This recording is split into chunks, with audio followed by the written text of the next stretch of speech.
The Business Report brought to you with the compliments of CIBC First Caribbean. Banking that fits your life. In business tonight, government is moving to work closer with non-governmental organizations that support entrepreneurs and small businesses. Minister of Small Business, Entrepreneurship and Commerce Dwight Sutherland says they have already started discussions to increase the amount of funds that will be available to fund Access and others. He was speaking during a Mix and Mingle event hosted by Fund Access over the weekend. Whether the loans will be secured or non-secured, we recognize that Fund Access has a number of clients who are knocking on the doors. And when I say a number of clients, I speak to the transportation sector.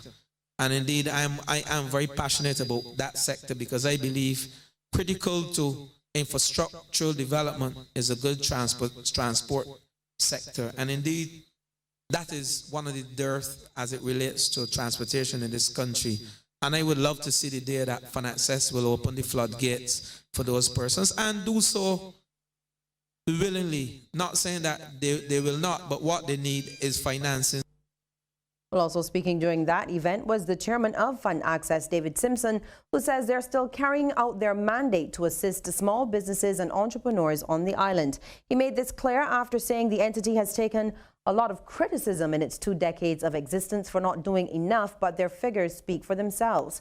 Over the last 21 years, Fund Access has distributed more than $64 million in loans to more than 1,500 clients. In the last year, under the tenure of this current board that I have the privilege to chair, we have been able to disburse and to approve and disburse in excess of $5.9 million in loans, creating 144 jobs. For the current year, to June 30th, we've disbursed $2.4 million to 51 clients and created 68 jobs in the process. In 2017, we took the steps to reconfigure our loan packages, and we sought to expand the offerings and the lendings to ensure that several emerging sectors and industries could also benefit from our operations. And it's time now to take a look at how those stocks traded on selected exchanges across our region. In Jamaica, Wigton Windfarm Limited ordinary shares was the volume leader with 48,209,554 units. In Trinidad and Tobago, NCB Financial Group Limited was the volume leader with 130,229 shares changing hands, all for a value of $1,227,352.60. And here in Barbados, Banks Holdings Limited was the volume leader, trading 7,151 shares at $4.85 each. Sign up today to catch all the major Cropover events live online on cropover.cbc.bb. We've got you covered. Soca Monarch Finals, $53 or 26 US. Pick of the Crop Finals, $62 or 30 US dollars. And Grand Kadooment, 22 Barbados dollars or $11 US. Don't be left out. Log on now to cropover.cbc.bb and book. CBC, taking Cropover to the world. Minding your business with the kind compliments of the Barbados Workers Union, Cooperative Credit Union Limited. We remind you that you are better than us.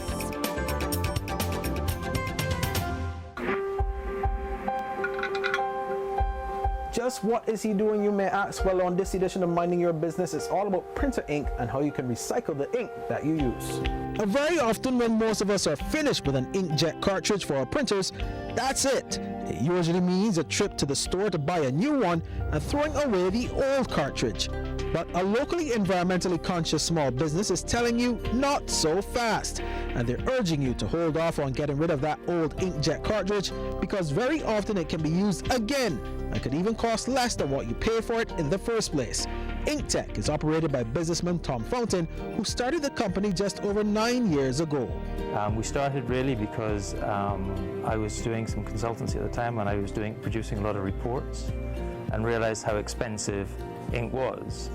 And because of my background, which involves a bit of printing, I started doing it myself. And what was a little hobby at the time really quite turned into something much more business-like, and it was such fun that we really started doing it as a business, and and really that's what we do now. So we refill ink cartridges, and we've gone on to produce toners as well, and we've done the servicing of different printers, servicing of laser printers, servicing of inkjet printers, and more recently we've gone on to 3D printing. We can take cartridges that have already been used, clean them up, and give them a second life.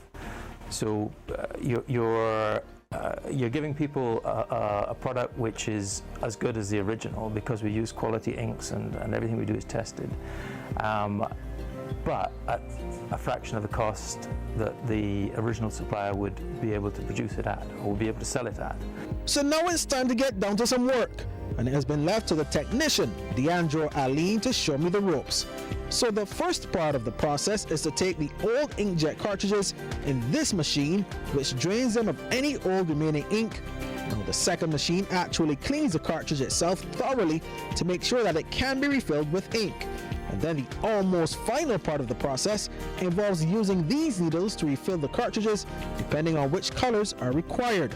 But the process is only truly done when the cartridges are tested and weighed to ensure they're working perfectly. I should also note that all of the ink used for the refills is approved by the manufacturer.